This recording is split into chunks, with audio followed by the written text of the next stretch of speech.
Hi team, this is Coach Allison. Got week 29, Defy Aging to review.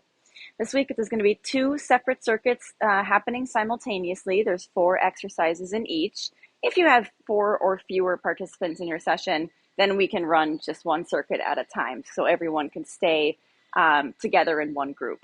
Okay, so again, 4 exercises in each circuit. Everything's going to be timed the same, of course, in case they are running simultaneously. The timing does have to be the same. You're going to only run through these circuits for 2 rounds, and round 1 is going to be timed, 35 seconds on, 25 seconds off, and then round 2 is going to be the flip-flop of that. Round 2 is going to be 25 seconds on and 35 seconds off, so you get a little more rest time on that second round. All right, let's run through these 8 exercises. Station 1 in the first circuit is a step-up knee drive. So there's lots of, this one is a step-up, but it involves some fast movement. It's going to be a little more cardio-focused as opposed to kind of slow, controlled, and weight-focused. We're not going to be holding any weights. So this one you might want to be near a wall or something. And there's lots of options for height here. Since we are going to be going kind of for speed, you might want to choose a height that's possibly lower than what you might do for a standard step up when we're maybe holding weights or doing something that's more slow and controlled, okay? So keep that in mind. So what this will look like is, I'm actually going to turn to this side because my left leg is better for stepping, and I want you to see the leg that's kind of lifting up. So anyways, so you have your foot, the foot that is starting on the step, you're just going to leave that leg there. So this leg is not going to come down until we actually switch legs. So I'm going to put this leg on the step. I'm going to drive this knee up fast, come down, hence the knee drive. I drove that knee up. So adding some speed, it's going to look like this. I'm using my arms to add a little, don't worry about the arms. Don't worry about the coordination. For me, that's just kind of natural to have that running motion. Don't overthink that. If you just want to leave the arms down, that's fine. For me, this is just natural. So don't worry about the arms, but I'm driving that knee up almost like you're trying to break through something. You're trying to break a sheet of paper there. As soon as that foot touches the floor, you drive the knee back up. So going fast, exhale. Okay, you get the gist. So you can see why you might want something a little lower because it's going to fatigue that leg that was on the step. It's going to fatigue that leg pretty fast. Halfway through the set, you're going to switch sides. And I know with 25 and 35-second sets, there's not an exact halfway, so your coach will just kind of gauge the halfway points on that. But yes, that's our step up with a knee drive. Station 2 is lateral floor run. So we sometimes do this as a lateral box run. No box with this, just the cardio and the agility. Lateral floor run. Start with your feet wide, and we go in, out, out. In, out, out. And then we add a little bit of, speed. So you're staying light on the balls of your feet, soft bend in your knees at all times. So I'll turn to the sides. You can kind of see the soft bend in my knees and the balls of my feet here. So see how a soft bend in your knees does not mean like a squat. So I'm not squatting or anything like that. Just this is a soft bend, and this is, standing up tall and straight. So soft bend, and here's the in, out, out pattern. And this is what it looks like to stay light on the balls of your feet. So I'm not on my tiptoes, but I'm just not stomping my feet down. So I'm not heavy-footed. I'm not lead-footed. So you're kind of light and bouncy on your feet. It's kind of the way an athlete would be out on whatever field or courts they're on. So that is our lateral floor run. Next station, slow-mo. This one I think is going to be really fun in regards of a challenge for everybody. Slow motion, seesaw chest press. No, we've done the seesaw chest press a lot, but we're going to put it together with a slow motion component. So seesaw chest press. So first of all, chest press, palms forward and start your elbows straight directly out from your shoulder socket, but then dip them down to about a 45 degrees, okay? That's the right positioning for a chest press. Seesaw pattern means one arm starts up, and then they move simultaneously. So while one arm goes up, the other arm goes down, right? So we do that pattern a lot, but what I have noticed is that when we do a seesaw pattern, oftentimes people tend to want to go fast, and I'm not exactly sure why. So we're going to turn this into slow motion this week. So while we do our seesaw pattern, we're going to have each rep attempt to make that take about 3 to 4 seconds. So one arm is going up while the other arm is going down, about 3 to 4 seconds. And it's actually a lot to focus on, because I'm noticing it myself right now, just doing it for this demonstration. I'm wanting to move one arm, but not the other. So it's going to be a lot of focus, and it's going to be very tiring trying to slow this down.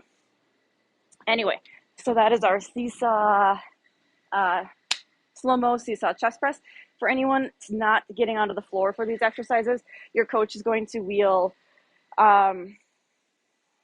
an incline bench into the space, so you can still use the dumbbells, use the same tools, and be on an incline bench, so it'll keep you up on a slight incline and keep you off the floor to do this exercise.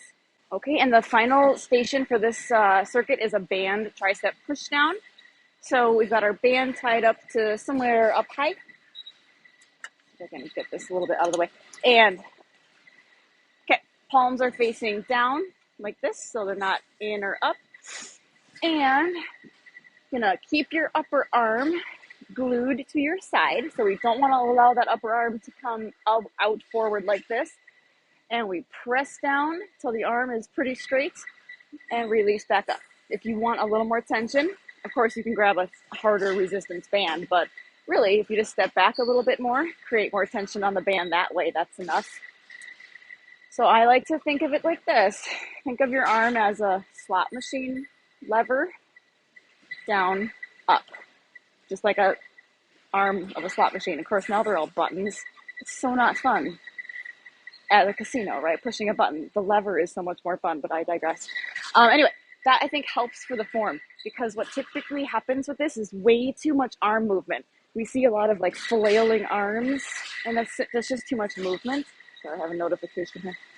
So it's actually a smaller movement than people want to make it. So all that is moving is from the elbow down. See how from my shoulder to my elbow is not moving at all, right? You should be feeling it back here in the tricep. So really squeeze at the bottom. And side note, watch my wrist. You want a straight, strong wrist. So watch my wrist and watch my wrist now. See how now my wrist is kind of bending? We don't want that. We want to keep that wrist nice and straight. So that's our band tricep push down. That's going to be the final exercise in that first circuit. Circuit 2, station 1 is walking lunges.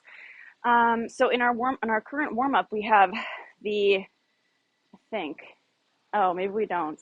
We switched warm-ups. Anyway, do we have the overhead reverse lunges? I can't picture our warm-up right now. I don't think we do. Okay, so we're going to scratch that. Our first station for circuit 2 is walking lunges. Haven't had these for a little while. Those of you who have been with us for a while are very familiar with lunges, but it is a more complex movement. So let's review it really quick. I'll just show you a couple. I can only get literally a couple in the frame here. A couple things to keep in mind with lunges. You want a big step. So these are a lot of balance. So if you want to do these near, like along a wall, so you can kind of keep your hand along the wall for balance, that's totally fine. But we do want a really big step. See how I took a very big step? If you do too small of a step, the lunges don't align properly. They don't put your body in the right alignment, your legs in the right alignment. So you take a very big step. Make sure you're allowing that back foot to roll up onto the toe. See how the bottom of my back foot is straight up and down, and I'm not trying to force my heel down. Bend both knees. So make sure you're allowing both knees to bend. Make sure you're not trying to force that back knee to stay straight, okay? So we bend both knees. Get as low as you're comfortable. You can start small with a little bend. The more comfortable or the more strong you get, you can get that bend bigger and get lower. What else? Make sure you're not folding forward. So make sure you're not leaning forward. You want to keep your back straight, just like there's a pole right along your spine, and you're keeping your back along that pole, chest up. So we're not folding like this. A lot of things to keep in mind with lunges and the balance. Last thing I will say, This is very important for knee integrity, knee safety, health, whatever, keeping your knees safe. You have to make sure that back foot is staying straight. See how my back foot is straight? We want to make sure we're not cocking the foot out to the side like this. That's going to put your ankle and your knee at a funky angle, and it won't feel very good, and it is really just bad for the knee and ankle. So we'd want to make sure that back foot isn't doing that, but instead it's staying straight. So got all that? There, your coach will watch you, your coach will help you. So anywho, that's our station. Again, you can do it along a wall to help you with a little bit of the balance. You can get just as low as you're comfortable getting until you feel stronger and more able to get lower. Walking lunges. Seated step over is the next one. So make sure the recording is on. Yes, I've done that before. All right, you're sitting on something. You want to be scooted really close to the edge. Okay, so you really are only sitting on like this much of your surface. Have something on each side. No, our clubs with those 6-inch cones, those are perfect for this. If you don't have those, that's fine. I don't here. So I'm going to use kettlebells. So you want, kettlebells. Put them, 3 or 4 or 5 inches away from your feet. And it's a step over. So we're going to go up and over and then up and back in. We're trying to avoid too much like leaning with your upper body. I'm really exaggerating it, but I'm trying to make a point. So we're trying not to need to lean to compensate. So now watch me. I'm going to stay as still as I possibly can.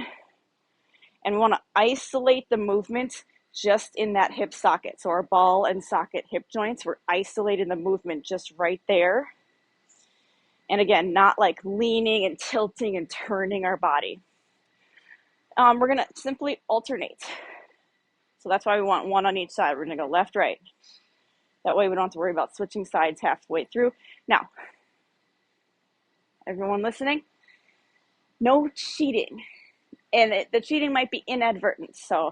But we want to make sure we're going up and over. I see how I went exactly over. Because sometimes we accidentally go like kind of behind. Or if our item that we're stepping over is too far back, we kind of go up and in front. So yeah, we're lifting our foot a little, but we're not nearly lifting it to the height of the item. We're actually only lifting it like an inch or two, and we're going in front of it. So I want the coaches who are watching this, I want you to watch every client at this station get down, kneel on the floor, watch their foot, make sure it's clearing on top of the cone or on top of the kettlebell. Sometimes it's a placement issue. If the item is just placed too far back, it's no one's fault. It's just placed too far back, so they're actually just kind of accidentally going in front of it. So the item should be placed like right lined up with the arch of their shoe. That's right in the center. Then they kind of have to go over it. Okay. So that is a hip strengthening and a mobility exercise. It's forcing us to strengthen those hips to make sure we can lift and go over stuff. So as we our bodies continue to age, we're continuing to train our hips to lift. So we can continue to go upstairs. We can continue to step up onto curves. We can continue to climb hills and rocks and step over those rugs and not trip over things. That's what this one is for. Next station, TRX overhand row. Overhand is our grip, so it's going to be like overhand positioning as opposed to kind of a neutral, which is palm turned in, which is our more typical grip. So the overhand row with our TRX. So you guys typically, many of you have been with us for long enough. So if you can notice my grip, I'll move this, get this in just a little closer. You see my grip? All right, normally palms are turned in. That's the kind of typical. So watch my hands. I'm going to flip so that grip is overhand like this. Everything's really the same, except now our elbows are going to flare out just a little more. Now, typical grip with the neutral grip, our elbows are in like this, right? With that overhand grip, elbows are now kind of flared out. So it is a little different, but we still want to make sure those shoulders aren't shrugging, so none of this. Still want to squeeze those shoulder blades as you pull yourself up. The lower you choose to put your feet, the harder it is. So if you stand up a little taller, that'll make this a little lighter, so you gauge where is appropriate for you. When you pull yourself up though, make sure you're stopping right before the tension would release. So these should always be taut. These should always be tight, meaning we don't want to stop, come up and like go like this. So there's any slack on there. We don't want to do that. So I'm going to stop myself right here, because if I came up any more, then there'd be slack. So slow, controlled, elbows flare out. Keep those palms overhand. That's our overhand TRX row. Last station, we're back to the slow-mo seesaw, but this time, instead of the chest press, hammer curls. Hammer curls is the positioning of our hands. So like you're holding a hammer, right? If you were going to hold a hammer. So palms turned in, neutral. Seesaw pattern once again. So one arm starts up, and this would be our kind of a typical speed, but we're going to go slow-mo. So that same, for curls, it's a smaller motion. So maybe 2 to 3 seconds instead of 3 to 4. So we're going to go like this. It's actually really hard. I recommend going maybe one weight set lighter than you would normally go for this exercise, because the speed is so different. That does make the weights feel a little heavier. So with this type of exercise, we don't want to let the arm raise forward. So don't let this upper arm raise forward. Keep the elbow at your side, but do let the arm come all the way down to the bottom, full extension. I'll speed it up just so we can get through this. What I mean is we don't want to stop here at the, that's not the bottom. That's the bottom, okay? So a couple things to keep in mind for that, but that's our slow-mo hammer curl. All right, and our team builder, it's an I go, you go burpee. So you're gonna be partnered up with somebody, and you're gonna face one another. This is gonna be for 60 seconds. Your partner will do one burpee, then you will do one. You're mirroring what each other does. Then your partner does 2, and then you do 2, and your partner does 3, and you do 3, and you get it. So while your partner's doing theirs, you get to rest. So burpee, I'll show you on an incline. I think most of us will be doing an incline. You can do the floor if you want. It is significantly harder. So you put your hands down on your surface like this. You jump your feet back so you're nice and flat. We want to make sure we're not just jumping back like this with the butt up. Get a full jump, jump in, and then we jump up. You can turn all of those into steps, however. You can step back, step in, and reach up. You can do a combination. You can step back, maybe try jumping in, because the jump in is a little easier than the jump back, and then reach up. So you can mix and match the jumps and the steps. You can be face to face with your partner. Then when you're done, you can step back, and then your partner can use that for the jumps after you're done. If you want to try the floor, it would look very similar, of course. Hands down, it's just a lot lower. Okay, make sure when you come in from the jump, watch my feet. You have to land flat-footed though. It's very important you don't land like this with your heels up. It's not good for your knees or your ankles. So either on the floor or on an incline, either with the jumps or the steps, however you need to get through them, it's a 60-second set. See how high of a number of a count you and your partner can get to. Okay, everybody, that's week 29. And next week, week 30, will be our next mobility week. So kind of something different to look forward to, and I'll see you then.